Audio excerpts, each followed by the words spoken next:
Welcome back to Practically Political. It's great to have you with us. I'm Dave Spencer. And I'm Carrie Sheffield, and it's so good to have you all. Welcome back to Practically Political.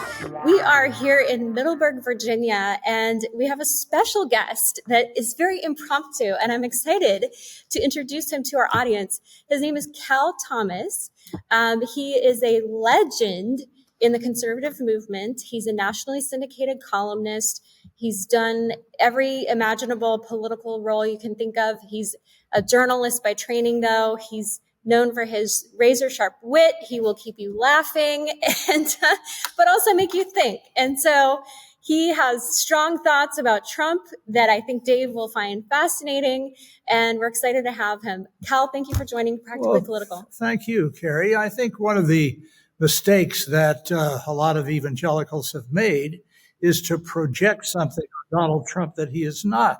Now, I want to make a distinction between people who want to vote for him for his policies, if they can define them adequately, and those who think that somehow he is, quote, God's man.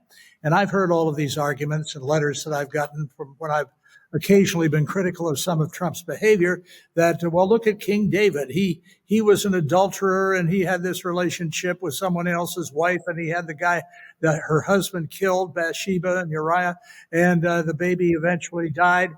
I said, yeah, but the great difference between David and Donald Trump is that David repented. And Donald Trump has never repented from anything. As a matter of fact, I asked him in an interview in New York in Trump Tower in 2015 if he ever had any regrets, if he ever felt the need to apologize, if he ever repented from anything. And he thought for about 5 seconds, and he said, no, maybe I will someday. So, and it's fine if you want to, if you're a believer and you want to vote for Trump for his policies, but I don't think you ought to baptize him with your own faith. I think that's a big mistake. King David said, don't put your trust in princes or in mortal flesh that cannot save. That's very well said, Cal. And I have to say, when I heard clowns like Vivek talk about pardoning Trump, I said, there's one difference. Nixon took accountability. I think when you take accountability, that is a very key step towards redemption. So thank you so much for making that. Well, he eventually took sort of accountability in the interview with David Frost, but he didn't. If he had said after Watergate broke, I did not direct any of this, but yet I'm president, and as Harry Truman said in that sign on his desk, the buck stops here. I take responsibility, and I ask the forgiveness of the American people. He would have served out a second term.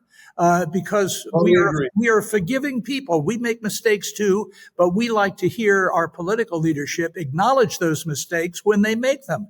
They just don't do that. They're always right, even when they're wrong. Both sides, Republicans and Democrats.